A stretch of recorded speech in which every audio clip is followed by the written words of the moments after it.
পাঁচ দফা দাবির সমর্থনে শুক্রবার তেলিয়ামুড়া সিপিআইএম বিভাগীয় কমিটির পক্ষ থেকে তেলিয়ামুড়া আরডি ব্লকের বিডিওর নিকট ডেপুটেশন প্রদান করা হয়।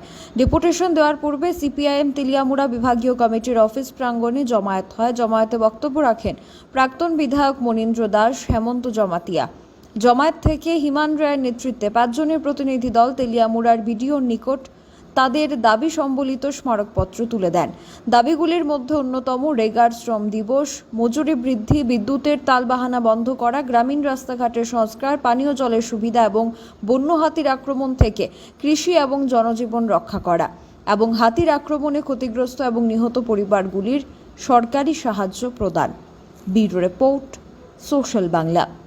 ভারতীয় কমিউনিস্ট পার্টির উদ্যোগে সারা রাজ্যেই জনজীবনের জ্বলন্ত সমস্যা সমাধানের দাবিতে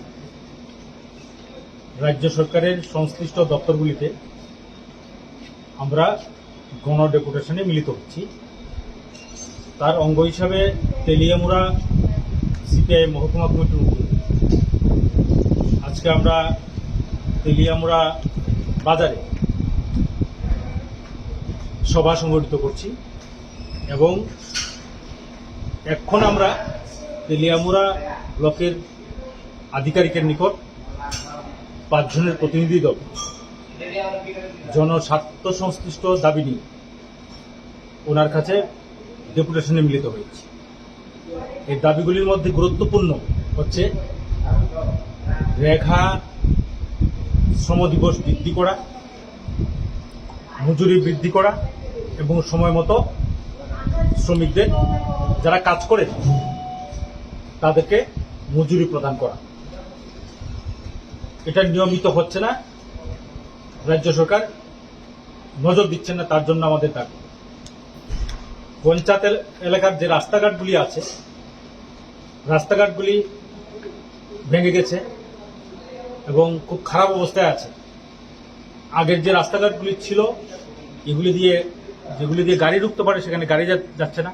কৃষকরা ফসল নিয়ে উৎপন্ন পণ্য নিয়ে বাজারজাত করতে পারছেন না। তার জন্য আমরা দাবি করেছি এই রাস্তাঘাটগুলি মেরামত করতে হবে।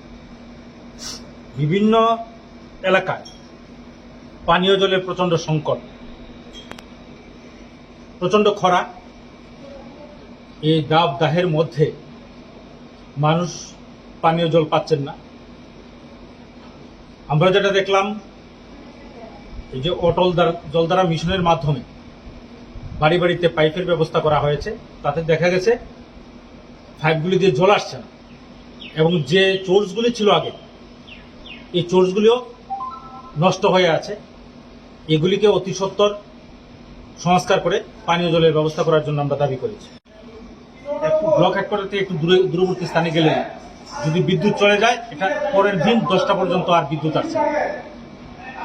তো এই ক্ষেত্রে যাতে গ্রাহকরা বিদ্যুৎ পান এবং যে সমস্ত এলাকায় এখনো বিদ্যুতের খুঁটিগুলি ভেঙে আছে, এগুলি মেরামত করে বিদ্যুতের ব্যবস্থা যাতে সঠিকভাবে 24 ঘন্টা বিদ্যুৎ পায় মানুষ, তার জন্য ব্যবস্থা করার জন্য আমরা দাবি করেছি। কৃষি এটা বৃহত্তর উৎপাদন ক্ষেত্র এবং ভারতবর্ষ কৃষি প্রধান দেশ। কৃষকরা তার কৃষি ফসল উৎপাদন করার জন্য যে সেচ প্রকল্পগুলি আছে, এই সেচ প্রকল্পগুলির মধ্যে এলআই স্কিম আছে। এখানে চাকমাঘাট ব্যারেজের 2টা ক্যানেল আছে, রাইট ব্যাংক এবং লেফট। তারপর ডিপ টিউবওয়েল আছে। এগুলিতে দেখা গেছে এলআই স্কিমগুলির মধ্যে মোটর 3টে আছে, 2টা নষ্ট, একটা চলে, একটা নষ্ট হয়ে গেলে কৃষকরা জল পাচ্ছে না।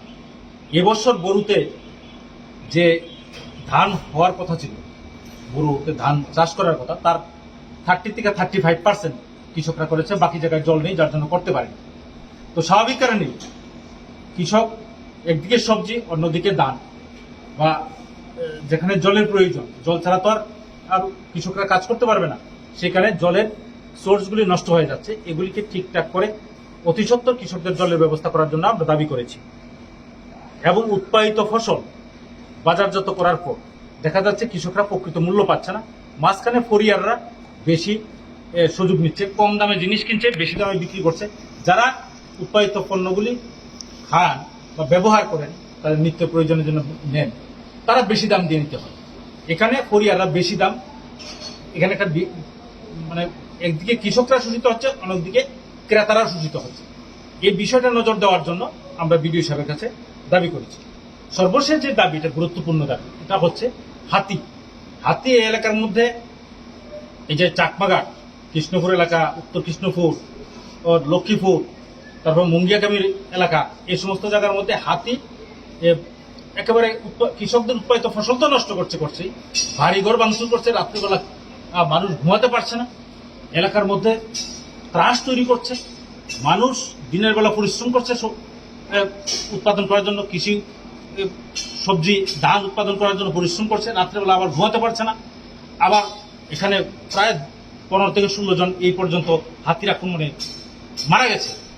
আমরা দাবি করেছি অতি সত্বর কৃষকদের আর্থিকভাবে সাহায্য করা, এবং যারা আহত হয়েছে বা নিহত হয়েছে, মারা গেছে হাতির আক্রমণে, তাদের আর্থিক সাহায্য করা এবং সরকারি একটা কর্মসংস্থানের ব্যবস্থা করার জন্য।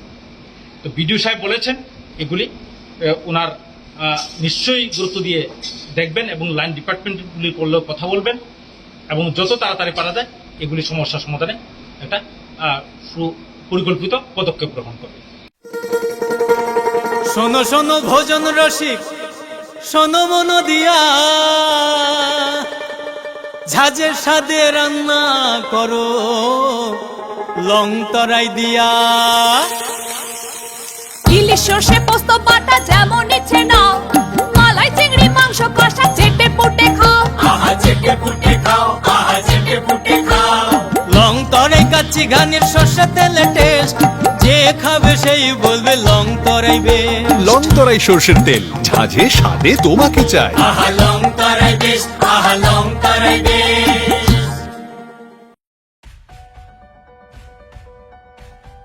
Are you dreaming to brighten your future? Sri Lakshmi Group of Institutions here brings you the right choice for transforming your dreams into a reality. One of the most modern, most professional and learners' ideal destination, Sri Lakshmi Group of Institutions. Grab your opportunity today. We have nursing, paramedical management, pharmacy education, all type of courses including allied science.